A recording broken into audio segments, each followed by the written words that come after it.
மலைக்கோடு போடுவோம். ஆனா கேள்வியில் அதே மாதிரி 3 மலைக்கோடு போட்டு உடனே என்ன செய்யணும், இதுக்கு நீங்கள் பாக்ஸ் மார்க் போட்டு எல்லாம் குறிக்க வேண்டிய அவசியம் இல்லை. அவைக்குள்ளவுக்கு போட தெரியும். அப்போ போடு. 2வதையும் பாருங்க, ஆவண்ணா கேள்வியிலையும் அதே மாதிரி மலைக்கோடு போடுங்க. நீங்கள் நினைக்கிற மாதிரி பெர்ஃபெக்டாக நேர்கோடு அவங்களால வரைய மாட்டாங்க. ஒன்று சாய்கோடாக இருக்கும், அல்லது கிடைக்கோடாக இருக்கும், அல்லது நெளி கோடாக கூட வரும். அவை இந்த கை கண்ட்ரோல் வராதால இப்படி ஆட்டி ஆட்டி கூட வரைவாங்க. அதனால் நீங்கள் நேரடியான மலைக்கோடு பெர்ஃபெக்டாக எதிர்பார்க்காதீங்கோ, அழிக்காதீங்கோ. ஒரு நாளும் அவங்களோட பிள்ளையை அழிக்காதீங்க. ஏன்னா பிறகு பார்க்கையும் தங்களோட மிஸ்டேக் அவங்களுக்கு தெரியறதுக்கான வாய்ப்பு இல்லாமல் போயிடும். அதனால அழிக்கக்கூடாது. அவங்களோட நீங்கள் ஓகேன்னு பார்த்து சரியா. அதே மாதிரி ஆவண்ணா கேள்வியில் 4 மலைக்கோட்டை போட்டு விடுங்க. அதே மாதிரி ஓரளவுக்கு வரிய பார்ப்பாங்க. இதுவும் ஓகே. ஈனா கேள்வியில் பாருங்க, 1 2 3 4 5 மலைக்கோடு போட்டிருக்கிறீங்கள்.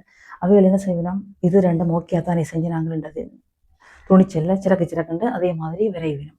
ஆனால் கண்ட்ரோல் தெரியாது. நான் இதுக்கு இத்தனை விரைஞ்சினான்னு கண்டுபிடிக்க முடியும். பிறகு நீங்கள் என்ன செய்வீங்க, திருப்பி பயிற்சி கொடுக்க போறீங்க. இந்த மலைக்கோட்டுக்கு இந்த மலைக்கோடு போட்டுட்டீங்கள், ஓகே. இந்த மலைக்கோட்டுக்கு இந்த மலைக்கோடு போட்டிருக்கிறீங்கள், ஓகே. இதுக்கும் ஓகே, டபுள் ஓகே. இது இல்லாடியும் கூட வரைஞ்சிட்டீங்கள், ஏன் இதுல குறைவா இருக்கு, அப்ப மிச்சம் மலைக்கோடு எங்க வரைகிறது அப்படின்னு சொல்லி கேட்டதுக்கு பிறகு திருப்ப ஈனாண்டு போட்டுட்டு அதே மலைக்கோட்டை வரைஞ்சி விடுங்க. இனி கவனச்சிதறல் இல்லாம என்ன கேள்வியை பாருங்க. 1 2 3 4 5 6 7 8 மலைக்கோடு வரையப்பட்டிருக்கு. 8 மலைக்கோடும் வரைய சொல்லி கொடுத்து விட அவைகள் அதே விளையாட்டு தான், அதே கவனச்சிதறலோட சரக்குன்னு வரைஞ்சி கூட ஒன்று வரைஞ்சிருக்கணும், அல்லது மிகவும் குறைவான கோடு வரைஞ்சிருக்கணும். அப்போ திருப்ப கரெக்ஷன், இந்த மலைக்கோட்டுக்கு இந்த மலைக்கோடு ஓகே, இதுக்கு இது ஓகே, இதுக்கு இது ஓகே, இதுக்கு இது ஓகே, இதுக்கு இது ஓகே. மிகுதி மலைக்கோடு இங்கே, வேர் இஸ் த மலைக்கோடு கண்டுகளுங்க. அவைக்கு ஆங்கிலத்தையும் பழக்கத்தானே, இந்த மலைக்கோடு இங்கே, இந்த மலைக்கோடு இங்கேன்னு சொல்லி கேளு. அப்போ கேட்டா உடனே என்ன செய்வாங்க, அந்த கரெக்ஷன் அவைக்கு விளங்கும். திருப்ப என்னாண்டு போட்டுட்டு அதே 8 மலைக்கோட்டை வரைஞ்சி விடுங்க. அதுக்கு நேர இனி வரைவாங்க. சரி போடுங்க. ஆனால் மலைக்கோடு எல்லாம் பெர்ஃபெக்டான கோடு அமையாது. கண்டிப்பாக சாய்வாலையும் நெளியலடையும் அதை பற்றி கேர் பண்ணாதீங்க. ஓகே, கிடைக்கோடு வரைவோம். பாருங்க, கிடையாக 2 கோடு போட்டிருக்கிறோம். இப்போ நீங்கள் என்ன செய்ய போறீங்க, கோடு வரைஞ்சி விட போறீங்க. இந்த லைனுக்கு அவர்களையும் நேர கோட்டை போட சொல்லுங்க. அவை அப்படி போட மாட்டேனும். அவை இந்த கோடு கிடைக்கோடா சமனாவும் வராது. அவை என்ன செய்யணும், நெளிச்சு வளைச்சு தான் போடுவேணும். இருந்தாலும் பரவாயில்லை, நீங்கள் அவைக்கு போட்டு விடுங்க. முதல் 2 கோடு போடுங்க, கிடைக்கோடு போட்ட உடனே அவங்களுக்கு பார்த்து சரியா போடுங்க. அடுத்து பாருங்க, ஆவண்ணா கேள்வியில 3 கிடைக்கோடு வரைஞ்சி விடுங்க. 3 கிடைக்கோட்டையும் அவங்களும் அதுக்கு நேர வரைய மட்டும் கற்றுக் கொடுங்க. அப்போ வரைவாங்க. இதுக்கும் பார்த்து சரி போடுங்க. ஈனா கேள்வியில பாருங்க, 4 கிடைக்கோடுகள். 4 கிடைக்கோடுகளையும் நீங்க வரைஞ்சு கொடுத்துட்டு அவங்கள முயற்சியை விடுங்க.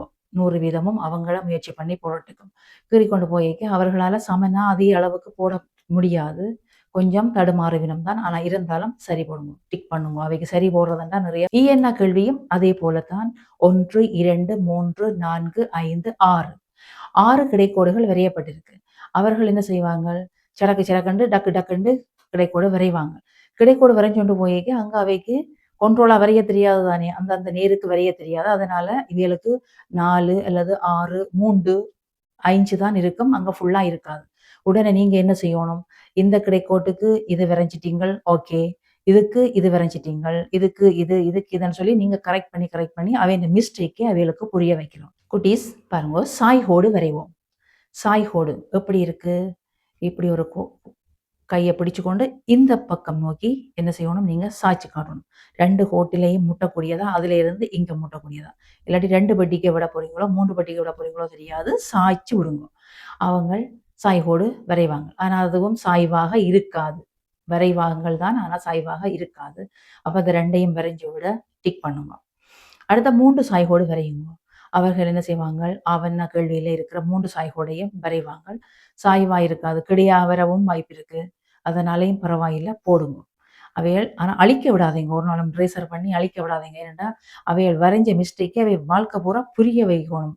அதனால நீங்க என்ன செய்யக்கூடாது, அழிக்கக்கூடாது. அவர்கள் முதல்ல உருவாக்கின உருவாக்கங்களை நீங்க அழிச்சு விட்டீங்கன்னா அவைகளுக்கு தாங்கள் எது செய்த நாங்கள் எப்படி தங்களை எப்படி திருத்தணும் என்ற விஷயம் அவைக்கு புரியாது.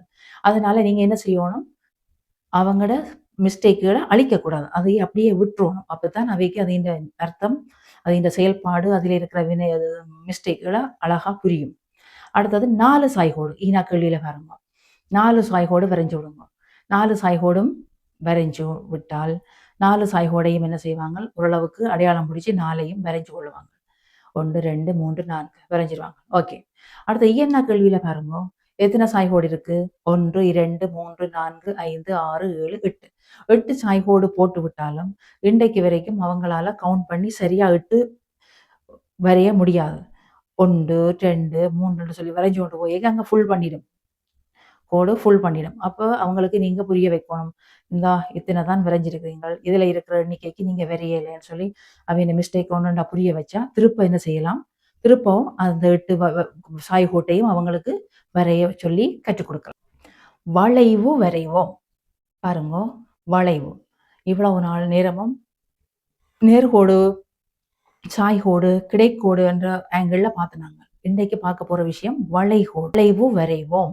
அப்ப வளைவு பாருங்க, இப்படி குண்டாஞ்சட்டி அல்லது குண்டாளம் மாதிரி இப்படி ஒரு வளைவை வரைஞ்சு காட்டுங்க. இங்கே இருந்து தொடங்கி இப்படி வரைகிற மாதிரி ஒரு வளைவை வரைஞ்சு காட்டுங்க. 2 ஆனாக்களில 2 வளைவை வரைஞ்சு விடுங்க. அதை பார்த்து அவர்களும் வளைச்சு விடுவார், சரி போடுங்க. ஆவண்ணா கேள்வியிலையும் 3 வளைவு இருக்கு பாருங்க. அதே மாதிரி அவைகளும் வளைவு போடுவார்கள். போட்டா இதுல மட்டும் ஒரு விஷயத்தை நீங்க கரெக்ட் பண்ணி கொடுக்கணும், அளவை காட்டி கொடுங்க. முதல் இனி கொண்ட்ரோல் இல்லாம பெருசு பெருசா வரைஞ்சு கொண்டு போனவே தானே. இனி இந்த அளவு திட்டத்தை காட்டி கொடுங்க. இந்த வளைவுக்கு நீங்க வரைஞ்சு கொடுக்குற இந்த வளைவுக்கு நேரவே அதே மாதிரி வரைய இவைகளுக்கு கற்றுக் கொடுங்க. அப்ப இந்த 3 வளைவையும் வரைஞ்சதுக்கு பிறகு டிக் பண்ணுங்க, சரி போடுங்க. அவர்களுக்கு சரியண்டா நிறைய விருப்பம். அடுத்தது 1 2 3 4 5 5 வளைகோடு வளைவு வரையணும். அப்போ ஒவ்வொன்றையும் என்ன செய்வாங்க, நீங்க வரைஞ்சு கொடுக்குற நேருக்கு வளைவா வரைகிறதுக்கு நீங்க தான் கற்றுக் கொடுக்கணும். எனி மிஸ்டேக் ஏற்படுத்தக்கூடாது, கண்ட்ரோல் இல்லாம வரையக்கூடாது. ஏனெண்டா இது கண் பார்க்கறத கை செய்யணும். கண்ணை பார்க்குறீனும் இந்த வளைவை வரையணும், இந்த கண்ணில் இதை பார்க்கணும் இந்த வளைவு வரையணும். அதே போல நீங்க என்ன செய்யணும், அவர்களுக்கு வழிபடுத்த இன்னொரு ஆங்கிள் கையை பிடிக்க சொல்லணும். ஒன்று எப்படின்னு சொன்னால், இங்க வளைவு வரையக்க இந்த வளைவு வரைஞ்சிட்டேன், ஓகே, இந்த வளைவு வரைஞ்சிட்டேன், இந்த வளைவு வரைஞ்சிட்டேன்னு சொல்லி நீங்கள் கையை அவர்களுக்கு இன்னொரு கையை அங்க வரைஞ்ச வளைவில் தொட்டுக்கொண்டு அடுத்த வளைவை வரைய வேண்டிய வளைவை ஃப்ரீயா விட்டு அது வரைஞ்சு முடிய அதை கையால தொட்டுக்கொண்டு அடுத்த வளைவை வரைகிறதுக்கு கற்றுக் கொடுக்கணும். ஏனென்றா இனி மிஸ்டேக் வராதபடிக்கு பார்த்துக்கொள்ளணும். கண்ட்ரோல் இல்லாம சிறகு சிறகு சிறகுன்னு இனி வரைய முடியாது. என்னன்னு சொன்னா இனி எங்கட அவன் கண் பார்வையும் அவன் கையும் அங்க இன்னொரு விஷயத்த செய்யணும். என்னன்னு சொன்னா நான் வரைஞ்ச பகுதியை அங்கால வச்சுக்கொண்டு அடுத்ததான் வரையணும். என்ன கல்லியில வரங்க 1 2 3 4 5 வளைவு இருக்கு. அந்த வளைவு வரையக்குள்ள நீங்க செய்ய வேண்டியது, இந்த வளைவு வரைஞ்சிட்டீங்க, ஓகே, இந்த வச்சுட்டு அடுத்த இந்த வளைவை நேர வளையுங்கோ, ஓகே, அடுத்த வளைவை வரையுங்கோ நேர, ஓகே, இதை வரையுங்கோ, ஓகே, இதை வரையுங்கோ, ஓகேன்னு சொல்லி நீங்க பார்த்து கொண்டு நிற்கணும். அவைய கண்ட்ரோல் இல்லாம கிடக்கண்டு நிறைய வளைவு வரைய அனுமதிக்க கூடாது. பிள்ளைகளே பாருங்க, மேல் வளைவு வரைவோம்.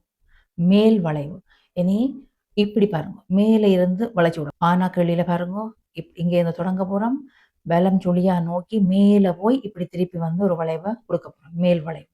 அப்ப 3 வளைவு போட்டிருக்கிறாங்க. 3 வளைவையும் என்ன செய்வாங்க, தத்ரூபமா அப்படியே அழகா வரைய கற்றுக் கொடுங்க. சொத்திக்கு பித்திக்கு தான் போகும், நேர இல்லையென்று சொல்ல பெர்ஃபெக்டா வளைவு வரைய மாட்டாங்க. ஆனா அளவு பிரமாணத்தின்படி அவைகள் வரைய கொஞ்சம் கற்றுக் கொடுக்க வேண்டிய தேவை இருக்கு. இந்த அளவுக்கு கண்ட்ரோலா வரையணும், எங்க இருந்து தொடங்கினா இந்த இடத்துல முடிக்கலாம் என்று சொல்ற விஷயங்களை நீங்கள் அவைகளுக்கு கொடுக்கணும். இப்ப அப்படி பெருசா போடுவினோம், நீங்க என்ன சொல்லணும், பாருங்க இந்த அளவு எங்க தொடங்குது எங்க முடியுதுன்னு இடப்பரப்ப அடையாளம் காட்டணும். இதுல தொடங்கி இதுலயே முடியும். அப்ப இதுல இருந்து இப்படி வரணும். அதே நேரம் விருப்பம் பண்ணா இப்படி 2 புள்ளியே வரைஞ்சு விடணும். 2 டாட் போட்டு விட்டீங்கன்னா இந்த வளைவை இங்கே இருந்து கொண்டு இந்த வளைவிலே இந்த டாட்டில முடிக்கக்கூடியதா. இப்படி ஒரு விஷயத்த கொடுத்தா அவங்க கண்டிப்பா வரைவாங்க. அடுத்தது மேல் வளைவு ஆவண்ணாவை பாருங்க, 4 வளைவு வரைஞ்சிருக்கு. அதே மாதிரியே வரைய பழக்குங்க. கூடுதலாகவும் வரையக்கூடாது, குறைவாயும் வரையக்கூடாது. இனி அந்த கண் பார்க்கறத கை செய்யக்கூடிய மாதிரி அவைகளுக்கு அடையாளத்தை கற்றுக் கொடுத்துடணும். அப்ப மேல் வளைவும் ஓகே. 3வது ஈனாக்கள்ளியிலையும் மேல் வளைவு 5 வளைவுகள் இருக்கு. 5 வளைவுகளையும் நீங்க வரைஞ்ச மாதிரியே அவங்களுக்கு அந்த கை கண்ட்ரோலா வரக்கூடிய மாதிரி அடையாளத்தை குறிச்சு விடுங்க. இந்த புள்ளியும் கொடுத்து விட்டா இந்த புள்ளியில இருந்து வந்து அடுத்த புள்ளியில முடியுங்கோ என்று சொல்லி அந்த விஷயத்தை மட்டும் நீங்கள் அவர்களுக்கு உதவலாம். அடுத்து எண்ண கேள்வியில பாருங்க, 1 2 3 4 5 6 6 வளைவுகள் இருக்கு, மேல் வளைவு. அவர்களுக்கு அடையாளமும் காட்ட வேணும். எது கிடைக்கோடு, எது சாய்கோடு, எது மலைக்கோடு, எது கீழ் வளைவு, எது மேல் வளைவு என்றதை அவங்களோட மைண்டுக்கு கொண்டு போகக்கூடிய மாதிரி ஆன பயிற்சி நெறி தான் இது. அப்ப நீங்க மேல் வளைவை 6 வளைவை போடணும்.